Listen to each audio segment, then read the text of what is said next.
Welcome to Burned and Better. I'm your host, Dr. Denisa Weber, a seven-figure CEO, speaker, mother, entrepreneur, and chiropractor. Over the last 15 years, I've faced the highest highs and the lowest lows of entrepreneurship, motherhood, and leadership. I've burned more times than I can count, but every time I've found a way through and come out better. This isn't about polished highlight reels. It's about the real, unfiltered side of leading, the kind of conversations usually kept behind closed doors. Here, I share my own stories and sit down with leaders who've stumbled, recalibrated, and built something worth leading. So if you've ever felt the weight of success or wonder what it looks like to fall hard but rise stronger, you're in the right place. Let's normalize the messy middle of leadership and step into the episode.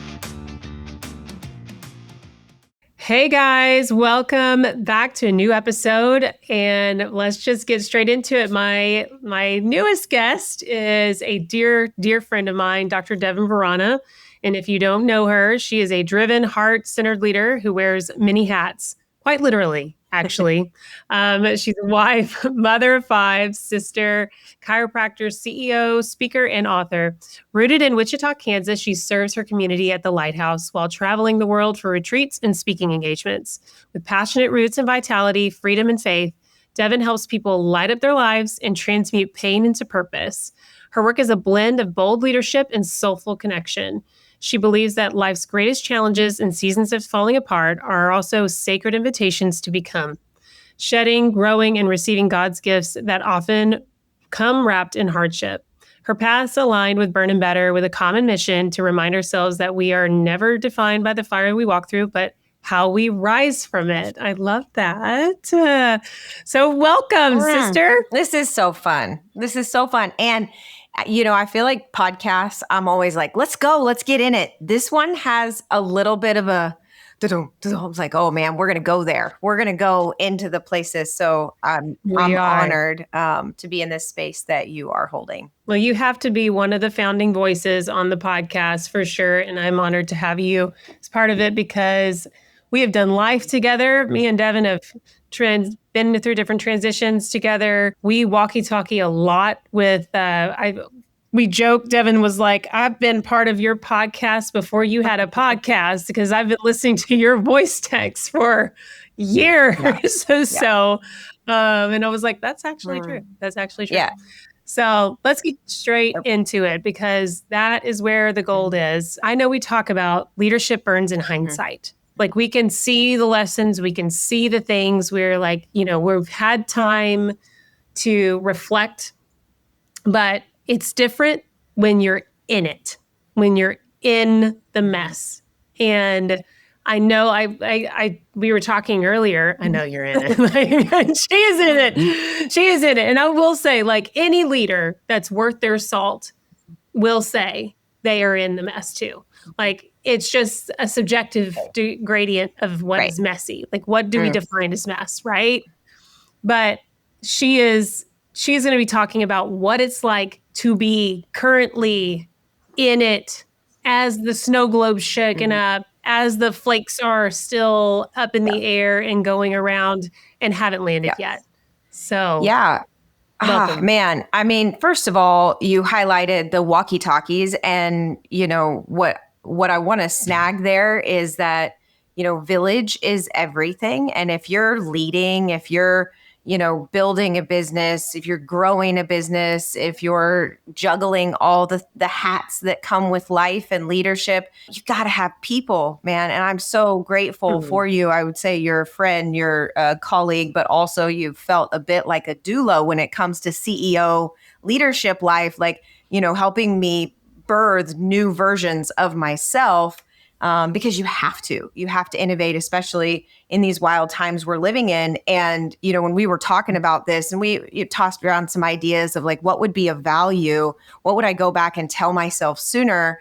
And then it's like, actually like where better to speak from than the actual wound, the burn, the fire that I'm in right now. And yeah, I mean, the shakeup's happening at all levels. You had an injury. So on a personal health level, navigating, if you are the center of the energetics in your businesses, then when you have things that you're navigating personally, that's obviously going to affect everything at every level.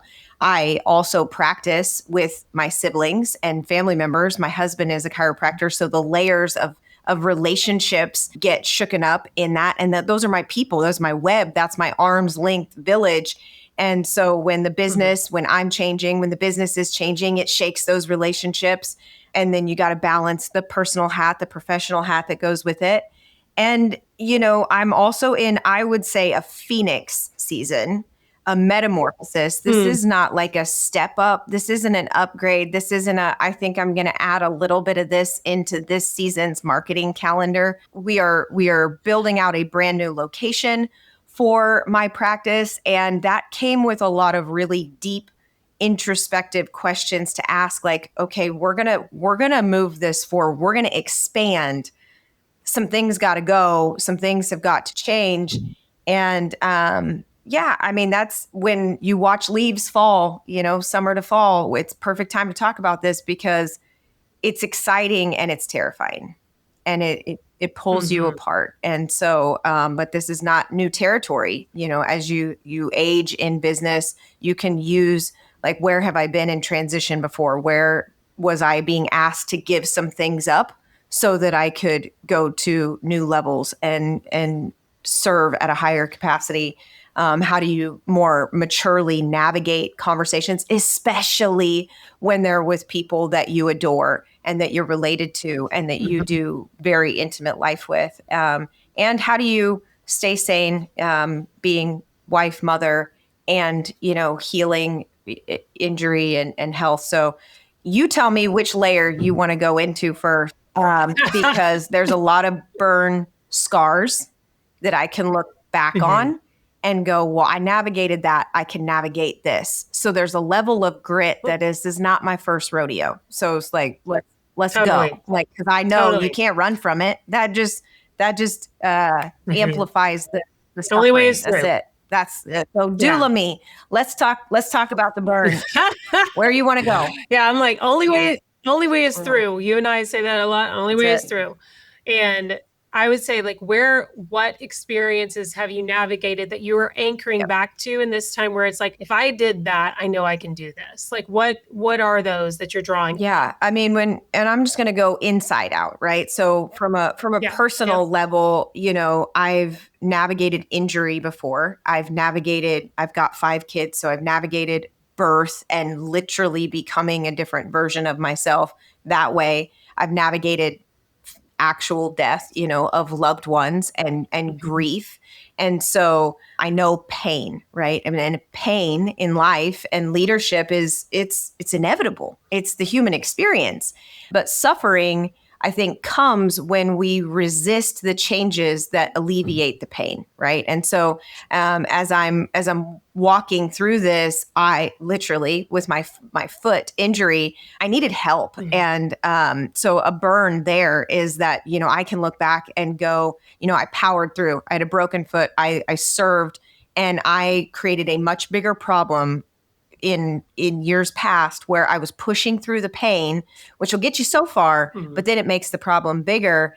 And people tried to help me in that season. I would not receive it. I was too proud. There was too much ego. There was too much, like, well, that makes me weak if I can't do it. And just put it on my back, just load up that weight. And like, I got it, because if I do that, then like, that makes me an extra good leader. Then if I can just do it all and power through, then that actually makes me the shiny star. And I mean, I can look back at her and go, oh, you poor thing, and I think the other wound, being a single mom, there's a preservation of like not letting anybody in. You just kind of guard yourself when you're in some wounded season. So I don't know who that might land with. We tend to put a hard shell around ourselves. And you got to be careful, because that burn can run real deep through your culture, because then you're teaching your teammates not to need a team. And your leadership is reflecting that, powering through to the point of breaking and burnout is not only like essential, but that it's celebrated, right? Like that we get pats on the back for that. And that's dangerous. And it cost me a lot, time, energy, money, healing. and team, because we turned into, I can look back at that team, or we turned into this team of warriors that were like so fierce.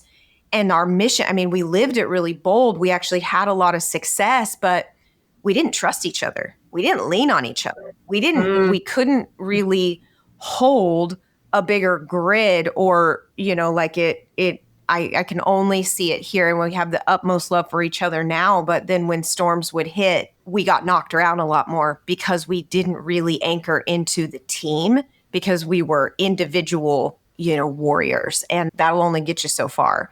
And so this time around, I was able to, through knowing that, I needed some time, I was able to ask for that help and receive that help. I thought asking for help was the hard part. Receiving the help, feeling worthy enough to step to the side, to put your feet up and rest. Like, my superpower is go.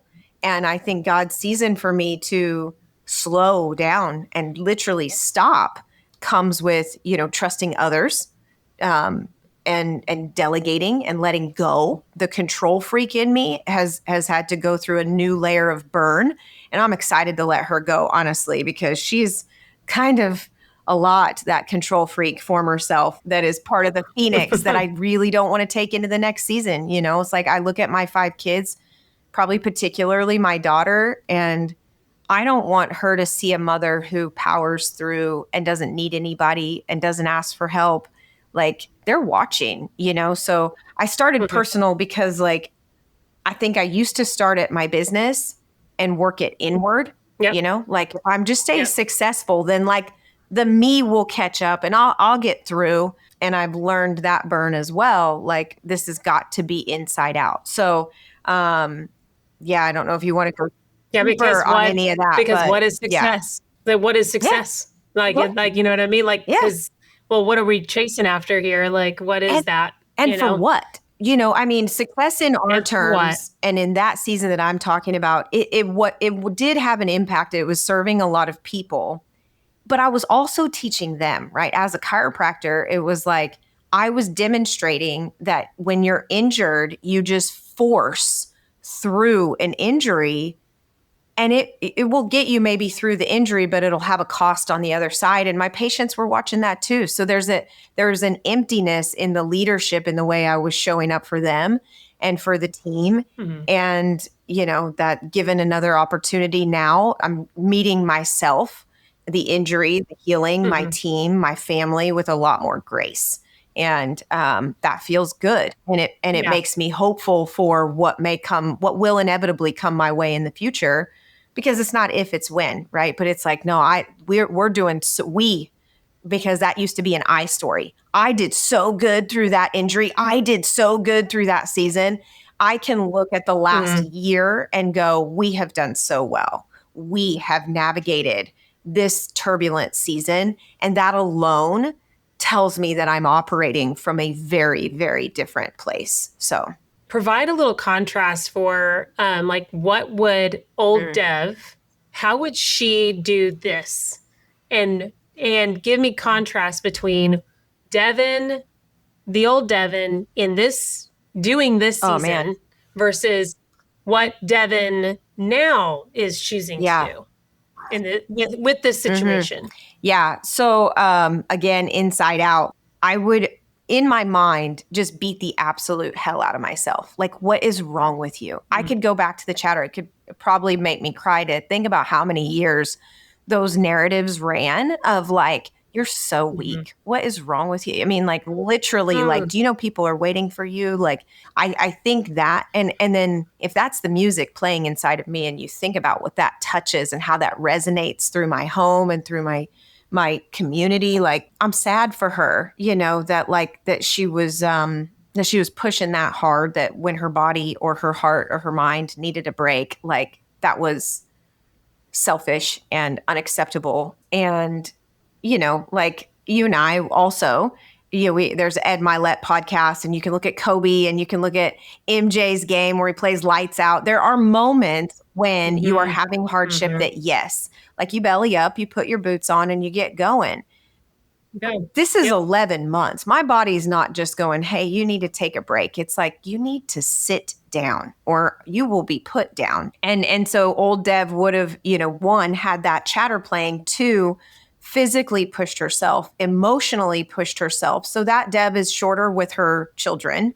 She's snappier with her husband. She probably doesn't take time to enjoy meals and make out sessions and dates and like the true gifts of life. That Dev is probably breaking records in the practice because she's pushing so hard, but she's not celebrating it.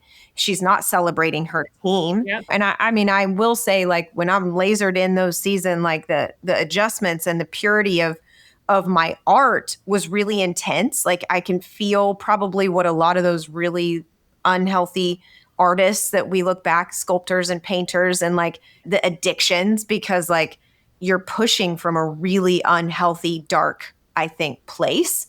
And that it's, it's dangerous, really. And then that I can look at employees and quick decisions I made that were costly. So, because I'm short tempered and I don't have the capacity, I'm pushing through. Then when a challenge comes in the practice, I'm not responding intellectually and strategically. I'm reacting forcefully, angrily, and emotionally. And so then you take one mess, you make it two or three, and then you blame others because, Yep. it's like, it's way easier to go, what the fuck is wrong with you? Than go, Mhm. what is wrong with me? Like, and so because I know not only had that previous fire burned me, but I'd burned other Mhm. people I loved, Mhm. people that made, a big difference in my life, in my reactions. It's like, no, I'm not doing that. Like, I will take this time. I'll take whatever time. And that's part of my morning prayer and devotional right now is like, your will, not mine. Like, if I'm in it, it must be because he thinks I need to learn something from this pain. And I'm going to sit in that discomfort this time instead of running from it, Mhm. or away from it, into another problem. So I definitely think that, that reactionary immaturity that taught me a lot of tough lessons and left some scars that I knew I was not going to do this time around. You're so soulful. You're so connected with people. When you're serving people, you are like dialed in.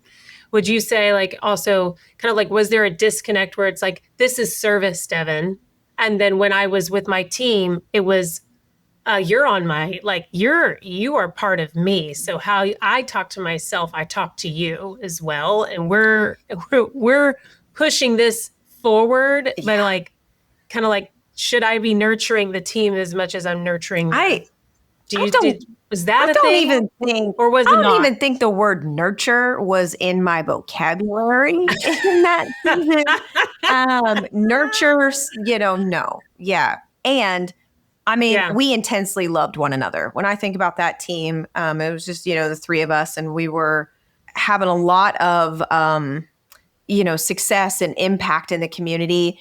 And I was speaking and traveling. They were with me on a lot of that. But the demand, I don't know that I was unkind. I was definitely snappier and I didn't appreciate them. Like, there were no, like, Mhm. there wasn't a lot of time on words of affirmation or acts of service. Like, I wasn't Yeah. worried about love languages. It was like, that was good. How do we do better? Okay, how do we do better? There was a constant, like, that we got some, juice from that. Now let's, like, how can we squeeze a little bit of more? Because that's what I was doing to me. That's what I was doing to them. Can Yeah. so relate to that. Can Yeah, so I mean, I relate to loved that. them I hard, and it mean, was like, this is what we're supposed to do, right? And I think it's part of the martyr culture in service, that it's like, what are you willing to die for? And I mean, at that point, and on some levels, the mission that I'm here for, and these are interesting times to even phrase it that way of what you're willing to die for when you look at things that are happening in our culture. And I will give my life for the service that God calls me to. But back then there was some kind of scout badge I was given myself, that if I was like beating the hell out of myself, if us as a team were like, I mean, I would literally go home feverish and fall asleep on the floor, curled up. I wasn't playing with my children. I wasn't, hearing how my husband's day was, like, because yes, I was wearing one hat there and I was squeezing everything I had and pushing through, and I was going home with nothing, and then doing it all over again. And you miss the sweetness, Yeah. you miss the giggles, you miss the trips to the park and the coffee dates and the time with friendships. Oh, heaven. The only friendships I had in that season were friends with people who were doing what I was, because like attracts like. So I was friends with a bunch of hustlers who were praising me for how hard I was pushing myself, because they were feeding my addiction to that cortisol dopamine loop, and they were in it too. So we were affirming that unhealthy burn that we were all in. And it's interesting to look back on. Well, you've had an interesting year, because I feel like this injury that you've had has really just brought, I mean, obviously you've been on a journey anyway, but this really came into making your physical body pause and create margin and space in your schedule, and because you were forced to. And you were telling me the other day about, usually I'm like, the next shiny object, the next thing that I'll go after or whatever, and you really are holding, it's like, I don't know, like I hear on you is discernment and restraint to create, you're just trying to simplify. So currently, can I just say, like, you're currently selling your house, selling your lake house. You're purchased a commercial property, which you already have couple. You already have commercial property, but you're purchasing a couple. Then you purchased a church, which is where she's renovating right now and turning it into a new clinic, a new chiropractic office. I mean, that's a lot. It's a lot. When you move. Just like that. But, and not like this. I mean, I've shape-shifted, right? Like, the butterfly process is not new to me, but this is different. And I do think it's divinely why God has gifted me this foot of slow down, which has forced me to look at, what am I afraid of? I think in business particularly, it's like bigger, faster, go. It's like growth. And this season requires depth. And it's the cocoon where literally we're turning to goo. The caterpillar is like, there's a dying happening and I'm in it. So I can't speak to what the other side even feels like in this, because this is the biggest goo cocoon personally and professionally. And yet when my husband and I have never been this in sync, have never been this excited, have never been this expansive. We were at the church last night for date night at 9:30 at night, playing music, dancing in this church alone as we're sweeping up the dust and boards, and I'm playing. And I wouldn't be doing that if I was in, fifth gear. But God put me in first gear this year with I can't run. I must walk or crawl or, hobble. And I'm figuring out how to dance in that and enjoy it. And then you go to the layer, like the gifts I've had with my children, and then my teammates, my core team is my siblings. We're navigating big decisions. But because we put God at the center of our mission and business and life and family, then we bring our faith to the center of the conversation and then go, okay, if there is a death and dying of the old business happening, it's because he is trying to help us birth something new. Joe Dispenza says, like, miracles only happen in the unknown. And if we do what we've always done, we're going to get what we've always got. And so a new program is, I believe, moving through us, and it's testing our courage, and it's testing our faith, and it's testing our trust in one another to not have surface conversations, but very real conversations, faith-centered, but somewhat, scary, and like, let's make a leap here. Let's stretch, because at the center right next to God is all the people we're called to take care of, and that we know will be impacted by our message, by our service with our hands, by the things that we want to dream and do. And again, reactionary me immature me, selfish me, ego-driven me, shiny object me would go like, how fast can we get this done? Like, let's go. Let's just like, let's throw a party and like go faster. Wiser,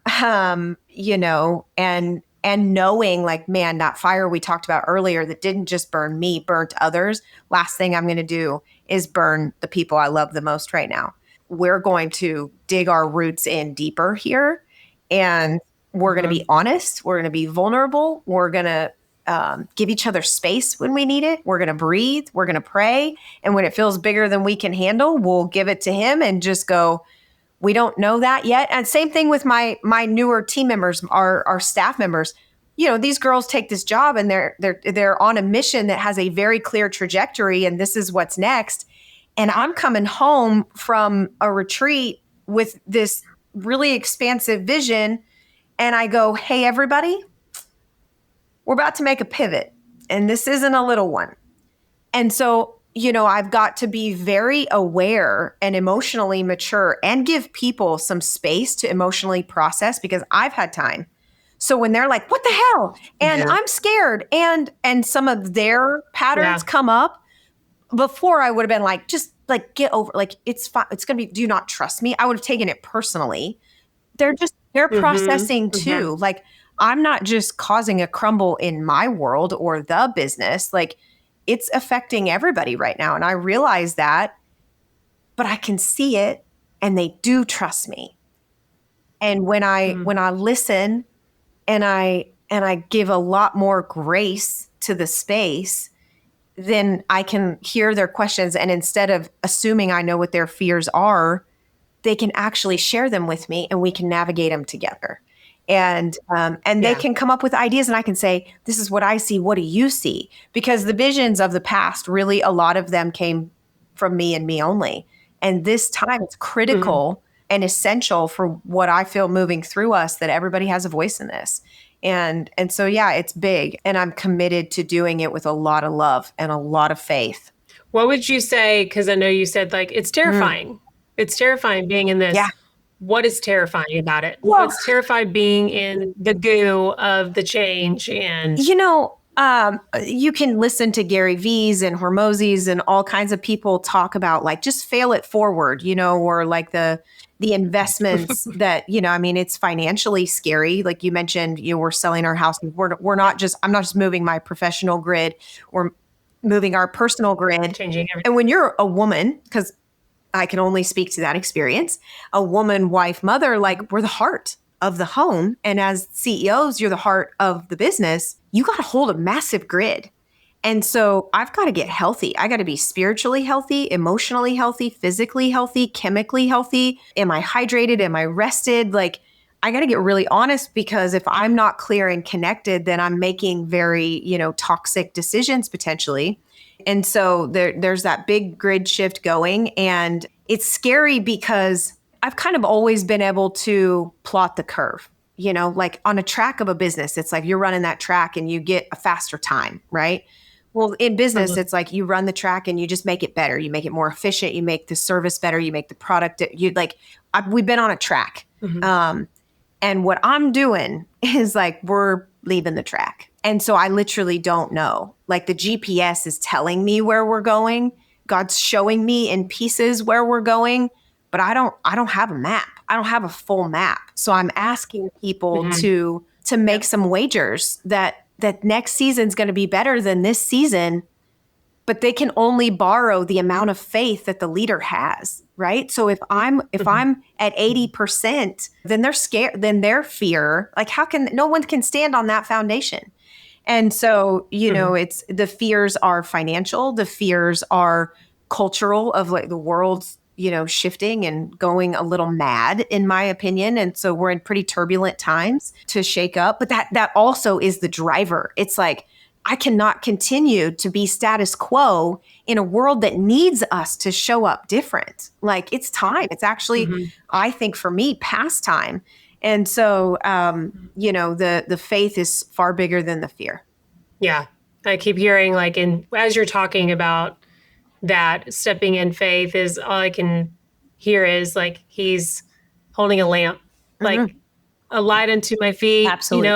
a light unto my path, and just all I can do is take the next step versus seeing the entire staircase. And there's a lot of emotional maturity that comes from like going from that reactionary place to, navigating this to hold space enough for other people to process their own emotional stuff. Like that's another level, and definitely comes from walking through places like you said when you went through your team. And I mean, it's like you do take those things personally if they throw back any kind of resistance or whatever. And you're like, what do you mean? Like, I see this clearly. You're supposed to anchor like to. Well, yeah, you had full belief then too, but it's like, but it wasn't deep, and it wasn't anchored in God. Right. So I was shakeable. Yeah. So when they shook back at me, I shook. But this time I'm not like this time, like my roots aren't in me, not even in the mission. It's like, no, we're going. And I got to toss back at you and circles that, you've helped invite me into with Elise and Steph. And I do think some of this, I've got a nod to a rise in feminine CEO culture that's happening that we're in circles with, because masculine, and that works really well. And this is microcosm, macrocosm, I think, talk. And I just really want to speak to the ladies here a little bit, because we've been trying to operate in really masculine business infrastructures, and it works until it doesn't. And I think I've heard it enough times now to have finger on the pulse to know all of us are going, ooh. And the feminine leads different. She moves different. When they say women's intuition, like we're portals for heaven to earth. We birth babies. We grow humans in our body. Like we got a thing that men have their superpowers too, but we got a thing that they don't have. And so how can we take that into business? Because like our womb, like there's some sacred magic there that God has given us. And I don't think we've ever really tapped into it. I have not. In business, I have trained and studied and mentored student with mainly men, and my circles are shifting, and I think that will have a huge impact on my business.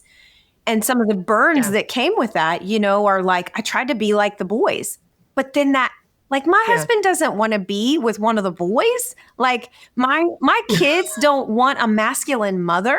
Like my team needs me to be truly myself, which is feathers and heart and soul. Like that's authentically me. So if I'm putting SOPs and hierarchy charts in because so-and-so said so, that'll work until it doesn't resonate, because I'm the heart again. And so I do think there's a big shakeup happening that I'm so excited for in business, because there's a lot of really badass women rising up who've hit that ceiling and gone, okay, from here, we actually don't have a roadmap because it's never existed before. So we're writing it as we're walking it. And that's scary and super rad that we get to do it. So like, I'm here for it.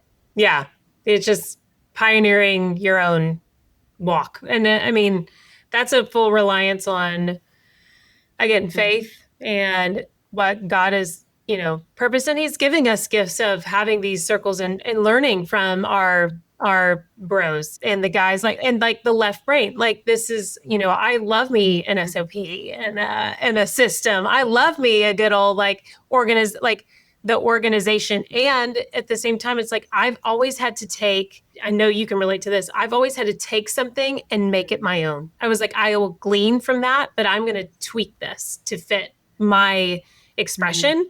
And that's where it's like, when you do see people do that, they glean from something, they tweak it, and they make their own. It's like, you can see them kind of like them shine, and you see like, it's their expression of that. And that's where, I see that in you. I've seen what you've done before. I know kind of the walk that you're, I get to listen to all the inner workings of what's going on in the in-between, conversations and the things you're working through in your mind. And it's also just like laying the things down and saying, I love that. It doesn't necessarily fit for me, which takes courage. I mean, don't get into it. Like, when everyone starts out, like everyone's like, you learn from people who've gone ahead of you, right? Like that's what we're constantly doing. And as you said, like that's what's really cool about this next iteration, and also the feminine aspect of it, is that it is more in a creative space, and it's more in a trusting, because it's not necessarily something that someone's like, this is how you do Right. it. And in the beginning, that's very Yes. helpful when you don't know what you're doing. Then you have enough time to try it on. And does it fit? And does it fit my message? Does it fit like who I am and what the mission is? And then you get to prune what works and what doesn't, and change it or toss it or whatever. And it requires a simplification like over time, which I feel like that's something that you're definitely going through. Yep. Is you're Yep. simplifying. Like when you can take the weight off your shoulders and take all of it, it's like things get very clear very fast. Yeah.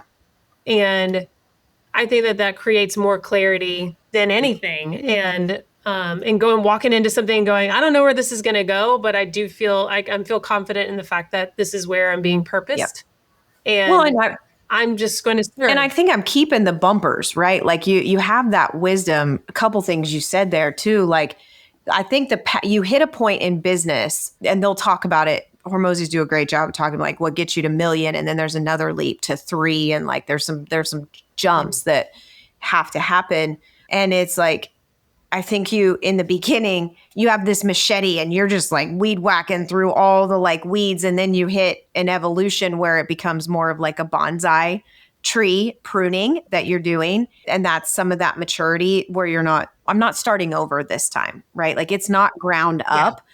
And, we talked village. And again, I love this podcast because we can look at our profession of chiropractic, and there's a lot of struggling women who need mentors, need a more authentic expression. And so I'm excited to get to walk that walk as I see some of these young ladies coming up, and to be able to throw some things back to them like my amazing mentors did for me. And we get to keep the things that work really well, and maybe toss it back, that help us have a healthier generation of women and mothers too. So yeah. Because maternity leave, that's different in a masculine model than it is very in breastfeeding, all of it. Like, and, the time you start, the time you get off, all of it, birthdays, first steps, all the things that, they get one mom. So like it's sacred moments that you don't get back. And how do you marry that when your soul is also called to serve, in another capacity? And is the culture respectful and nurturing of, a life where you get to have your cake and eat it too, right? So yeah, because I think of times where even maternity leaves, I just try to power through, just like you were talking about, even with your foot. It's like we are given physical experiences that require us to do things differently. And did we learn from that? Did I learn from that with 2 babies? I think I learned one thing. I think I learned, I learned different things with each child. And Devin has 2 sets of twins, guys. She doesn't do anything like it's crazy. She just, gets pregnant and shoots out too. So, I try to think of what did I glean from both of those pregnancies? And I've approached them differently. Yeah. Like there's been one that was fully masculine, and then one I more embraced the feminine slowdown. And it was hard for the Enneagram 3 in me to sit down and go, I'm going to breathe the smell of my child's head for like 3 hours today. I'm going to listen to the breath. And I'm going to, I'm going to soften myself. I'm going to hold this baby. And this is exactly what I've been purposed to do. And you know what? Yes, there's a lot of stuff that I need to be doing in business, but it's not right now. But there's always in the accomplishing, pushing, in the hustle or whatever, that is a hard thing to hit. Like that is a hard lesson to learn, and to slow down enough to say, I'm going to enjoy this. And like maybe the accomplishment is that how much enjoyment did I get from being slowed down, and let's define what a successful maternity leave looks like, besides the business didn't crash while I was out, or let's start measuring it by how much we enjoy something. Yeah. Otherwise, what's the point? I mean, God bless COVID and the gifts that it continues to share with us since 2020. But the slowdown, I mean, honestly, there's a lot of that I miss sometimes, where we were in a force, which is ironic. Maybe I haven't even thought about it until this moment of my foot, a forced, like, it shouldn't take that. We're living, I think, this is my truth, not anybody else's, but potentially out of alignment and a diseased pace when we're pushing so hard that we don't have those we don't make time for those moments. So yeah, I mean, and that hindsight of 2020 is tough when you look back and you see things you missed. I don't have regrets, and my kids have been a part of it, and I'm aware that, like, they're not, one set's 9, one set's 14, my oldest is 20. And it's like, wow, that went really fast. And the business is this infinite game that I'm never going to achieve the top level of. It's always going to be there. It's always going to be messy, to your point, in one gradient or another. But my kids, they're little one time. Like, my husband, if I don't nurture that part of my garden, like, he can only go so long without water from me, and like, at what expense? Because I'm hustling to the next prize in business. And I just think the permission that other people have given me, I hope to give to somebody else who needs to hear it, who is they're in a season where they're really successful, but they're unfulfilled, or they're in a chase and a hustle, and they can feel like, man, I'm about to hit a wall. It's like, better catch your breath, because you don't have to be forced into timeout. You can opt for a vacation or a date. Like, it doesn't have to hurt. You can build it into the culture that you have right now. And that's why I love this podcast, is because the seed that lands just maybe, I hope just gives somebody a little bit of perspective through a lens that they don't have to learn it that way. Yeah. Yeah. Well, I'm super grateful you kind of shared, again, what normalizing the messy middle, like what it looks like to be in it. Because a lot of us, I mean, everyone's in it to some degree or another, but it's when it's accelerated and it feels shaky and it's new, like it's all, you don't know what's ahead. That's a messy place, but I think you do a beautiful job of embracing it, and also a good perspective of, like, I do have trust in something bigger than myself that is orchestrating this for my good. We got a vision, right? Like, we got a very clear, like, idea. And I think, I maybe likened it to feminine, and you've been a huge inspiration to this, like bringing God back to the center of our work. I think that's probably the biggest difference of, like, I'm excited you just see so much of that happening in culture and music and movies and politics. And, there's a lot more conversations around that.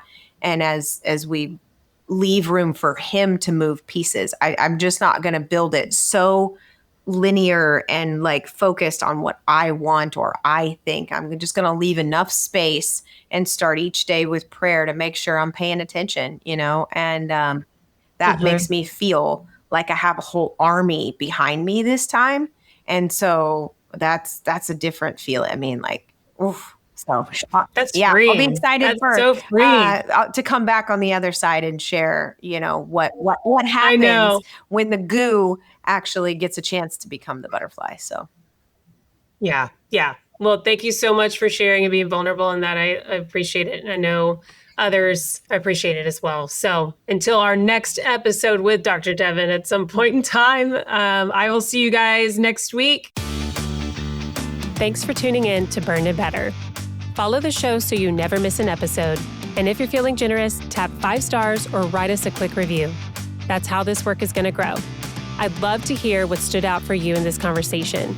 Share this episode, tag me at Southern_Chiro on Instagram, and pass it on to someone who needs it today.